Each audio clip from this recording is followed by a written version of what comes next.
Hola, buen día. Yo soy la doctora Paulina van der Molen y hoy les voy a hacer una clase de repaso de incertidumbre, error y heurísticas, ¿ya? Yo soy médico familiar, actualmente estoy trabajando en la Facultad de Medicina de la Universidad de San Sebastián, Campo Los Leones, acá en Santiago. Vamos a partir con algo de probabilidad eh, y lo titulé como el repaso sobre la efectividad de las pruebas clínicas para disminuir la incertidumbre, ya que el poder entender cómo funcionan las pruebas diagnósticas, la sensibilidad y la especificidad de las pruebas diagnósticas, nos ayuda a poder tomar decisiones clínicas y disminuir la incertidumbre. ¿Ya? Entonces, les dejo esta misma imagen que se las había puesto en la clase anterior que me tocó hacer, donde, no, donde aparecen las fórmulas para poder calcular la sensibilidad y la especificidad. Pero también encontré esta otra que les puse ahí al lado, que la encontré bastante buena como para ejemplificar y fácil como para aprender, ¿ya?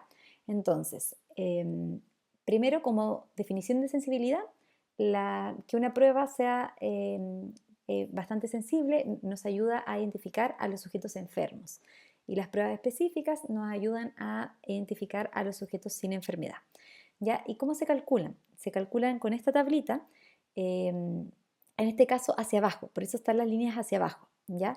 La sensibilidad es la primera, donde se divide los verdaderos positivos dividido en los verdaderos positivos más los falsos negativos, que es hacia abajo, y al ladito está la especificidad, donde se divide los beige, que es los verdaderos negativos, dividido en los verdaderos negativos, dividido en los falsos positivos. Y también está súper bueno para aprendérselo, ya que hacia los lados está el valor predictivo positivo y el valor predictivo negativo. ¿Ya? Que el valor predictivo positivo nos va a decir cuántos, del total de los sujetos, cuáles van a tener la prueba positiva, y el valor predictivo negativo nos va a decir cuántos de los sujetos van a tener la prueba negativa. ¿Ya? Eso es súper importante, que entiendan que los valores predictivos nos van a decir como la probabilidad de que o sea, nos va a decir cuál es la cantidad de sujetos que tienen la prueba positiva o negativa. ¿Ya? Eso es valor predictivo. En cambio, especificidad y sensibilidad nos va a dar el total de sujetos enfermos o el total de sujetos sanos. Entonces, aquí le traigo algunas mnemotecnias y ejemplos eh, que, que de hecho se crearon para que uno se los pueda aprender como una mnemotecnia. Están en inglés, pero yo los traduje y los dejé absolutamente en español para que los aprendieran. Primero está el SPIN, ¿ya? Que dice que una prueba específica, cuando sale positiva, confirma la enfermedad, ¿ya? Es decir, que una prueba específica, cuando sale positiva, confirma la enfermedad. Y el SNOT nos quiere decir que una prueba sensible, cuando sale negativa, descarta la enfermedad, ¿ya? Entonces, eh, pruebas con alta sensibilidad nos sirven, son ideales para hacer tamizaje, para, para poder saber quiénes tienen o no la enfermedad, tamizajes. Y, y para poder confirmar diagnósticos nos sirven pruebas con alta especificidad, ¿ya? Porque había una pregunta de esto donde se anduvieron confundiendo, ¿ya? Entonces por eso les dejé estas mnemotecnias, para que se los aprendan y no se vuelvan a confundir. También había una pregunta donde les decían que había una prueba diagnóstica que tenía un 95% de sensibilidad y un 85% de especificidad. Y ahí la respuesta era que el 95% de los pacientes enfermos tiene un resultado positivo. ¿Ya? También podría haber sido que el 85% de los pacientes sanos van a salir negativos. ¿Ya? Pero esa era, no las otras, porque las otras hablaban sobre valor predictivo positivo y negativo. También, como premisa, es que una prueba que tiene una sensibilidad baja va a detectar muchos falsos negativos. Ustedes pueden ir a mirar la tablita y se van a dar cuenta de esto. También una prueba con un 100% de sensibilidad, si el test es positivo, no van a haber falsos negativos. Y en una prueba con 100% de especificidad, si el test es positivo, no van a haber falsos positivos. ¿Ya? Eso se los dejé como premisa y ejemplo para que les den una vuelta y los traten de, con tiempo obviamente en su casa, buscando ejemplos, entenderlo. Bueno, y vamos a seguir con el teorema de Bayes, que encontré esto, que no se los había mencionado en la clase anterior, que me llamó mucho la atención, que es que es atribuido a un monje inglés, Tomás Bayes, quien intentó demostrar la existencia de Dios con su teorema. Sin embargo, llegó a la conclusión de que la existencia de Dios solo puede demostrarse si se cree previamente en Dios. Por lo tanto, va a depender de ser creyente o no lo que va a determinar la probabilidad final de creer en Dios, o sea, de que Dios exista. Otra forma de expresar esto en palabras es que la interpretación desde el punto de vista de la aplicación en el proceso diagnóstico es que la probabilidad a posterior de un evento depende de la probabilidad a priori o la prevalencia del evento, ¿ya? O sea, si no tenemos prevalencia, no tenemos probabilidad de antes, no podemos poder identificar una probabilidad posterior de que ocurra algo, ¿ya? Y las características propias del test aplicado, ¿ya? Y hay que recordar también que la sensibilidad y la especificidad de un test son características propias del test, ¿ya? Y no contestan a la pregunta acerca de la probabilidad de que en un contexto determinado el paciente esté sano o enfermo. Entonces, algunos ejemplos de la vida cotidiana que nos resultan familiares y reflejan la forma en que diferentes factores cognitivos influyen en nuestro pensar. Aquí pensando también en el teorema de Bayes. Por ejemplo, este tipo de lesiones son generalmente benignas y existe controversia acerca de la necesidad de removerlas o no. Sin embargo, en mi último paciente que yo atendí, tuvo un desenlace desafortunado, por lo que sugiero remover esta lesión. Lo más probable es que este cuadro de dolor abdominal sea un colon irritable, ya que los exámenes de laboratorio son normales. Pero hace una semana atendí a una paciente con un cuadro bien característico que tenía una porfiria, por lo que mejor le voy a pedir más exámenes. Es decir, frente a la prevalencia de lo que ya había vivido yo, le estoy pidiendo más exámenes a una paciente. También, por ejemplo, un diálogo interno de un doctor en urgencia que dice: los 3 últimos pacientes con dolor torácico tenían una enfermedad coronaria. Este no puede ser el cuarto paciente que tenga una enfermedad coronaria, o sea, no me puede tocar 4 infartos en un turno, ¿ya?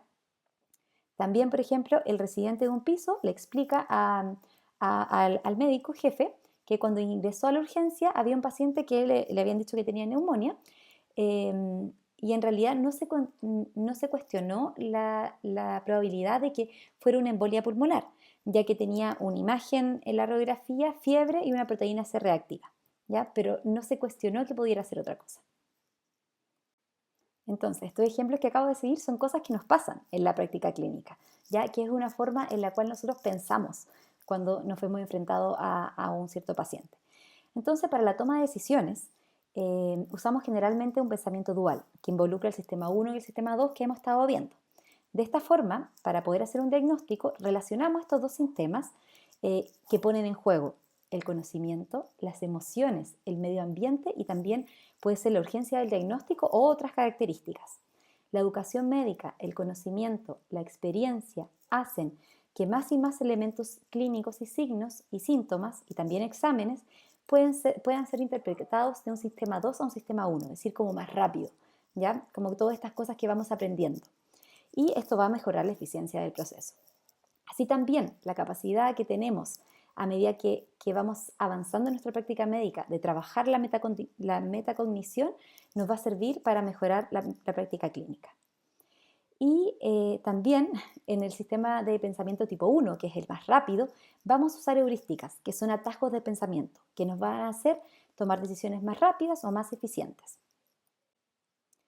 Entonces, como encauzándonos acá en las heurísticas son parte del razonamiento y son definidos como atajos, máximas o reglas de aplicación rápida.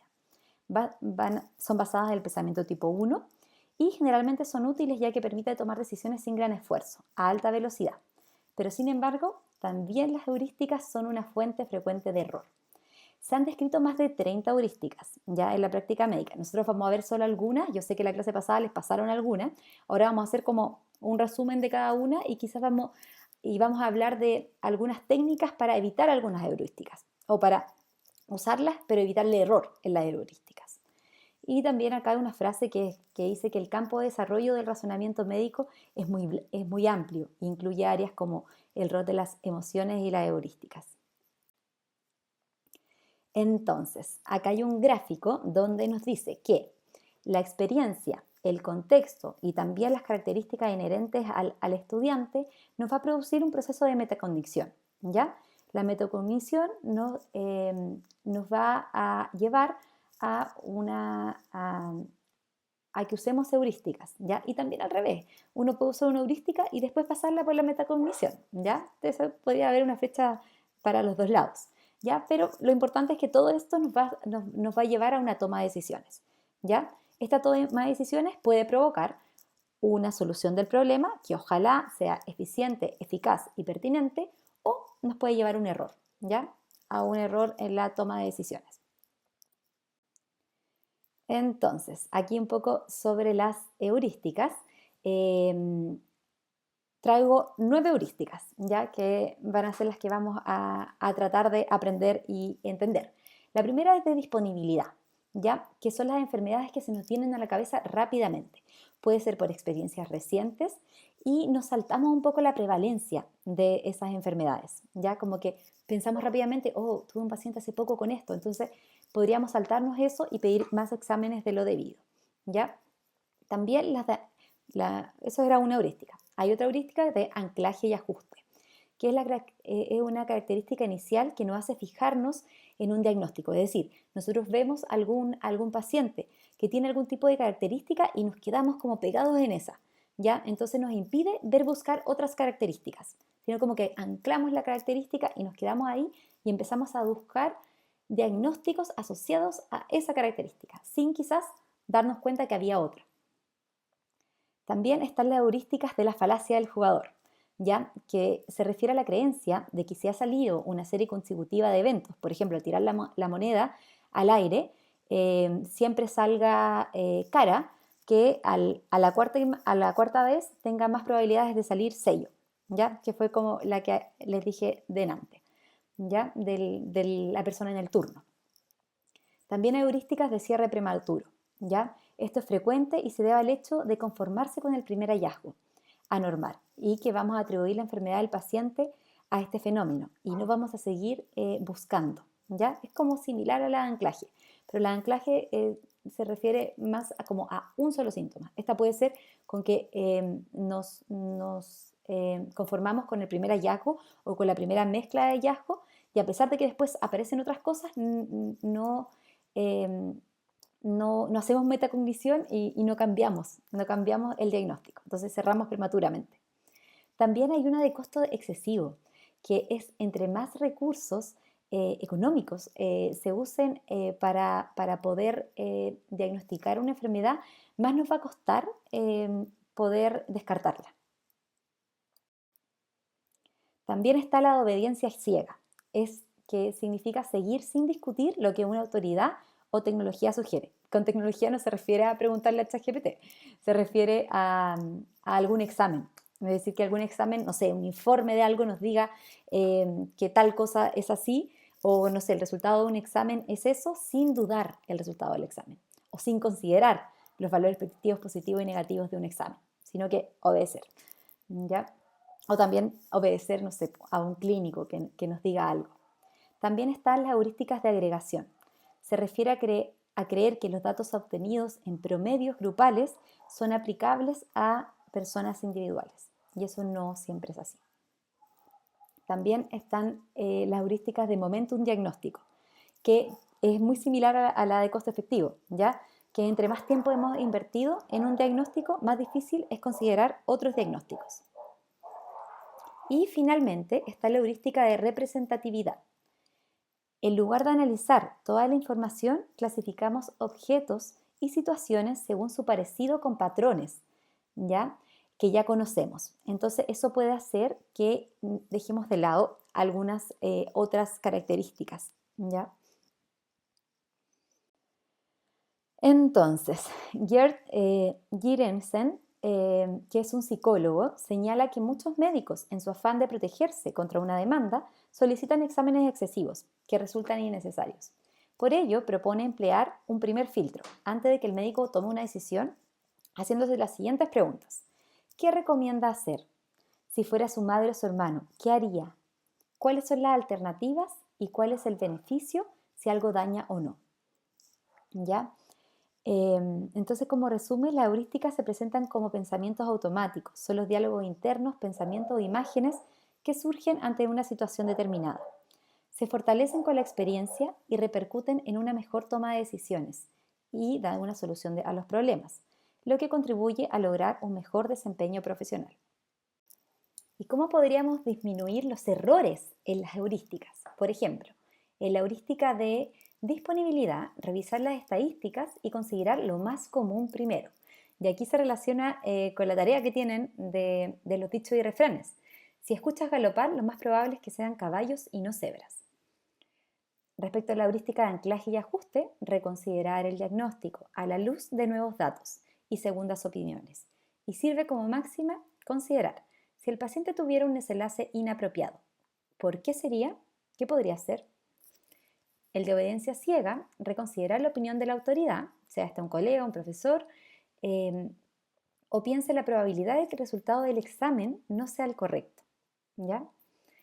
La de cierre prematuro, ¿qué podríamos hacer? Volver a pensar el caso, si fue visto en una situación de exceso de trabajo, mucho cansancio, cuando uno esté más descansado, volver a pensarlo.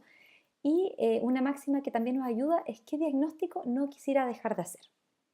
¿Ya? Y finalmente la de agregación es no creer que nuestros pacientes son atípicos a priori y por lo tanto no se ajustan a las recomendaciones de las guías, porque las guías están construidas y validadas en datos individuales y por lo tanto no se aplican en la guía las falacias ecológicas.